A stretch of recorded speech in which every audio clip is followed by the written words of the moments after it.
বৈশাখের বিকেল বেলায়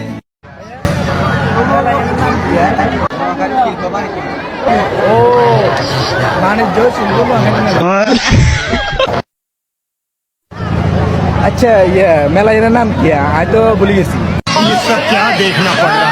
নোয়াখালী শিল্প বাণিজ্য মেলা কি লিখতে ভুলে গেছ বাণিজ্য শিল্প নোয়াখালী মেলা কে আরে এমনি না নোয়াখালী শিল্প বাণিজ্য মেলা ইয়াতে বাইরে 10 জন মুখস্থ করে ও আচ্ছা নোয়াখালী শিল্প বাণিজ্য মেলা ও বাণিজ্য শিল্প নোয়াখালী মেলা কি লেভেলের বন্ধ তো শিল্প নোয়াখালী বাণিজ্য মেলা শিল্প নোয়াখালী বাণিজ্য মেলা বাণিজ্য শিল্প নোয়াখালী মেলা। আচ্ছা একখান বুদ্ধি করি গিয়ে খাইতে খাইতে ইগের লগে নামানো খাইয়া লাগে নোয়াখালী শিল্প বাণিজ্য মেলা ও শালা সাইনবোর্ডে তো দেয়া যায় নোয়াখালী শিল্প বাণিজ্য মেলা 2026 শিখিয়ে রাখছি আবার ভাইয়া আর গেছি তো কি কর তাহলে হারিয়ে লেছে ওরাই দেখ কসাই ভাইয়া কামরুল এমন কিছু নাই যে দায় হারিয়ে নোয়াখালী বাণিজ্য শিল্প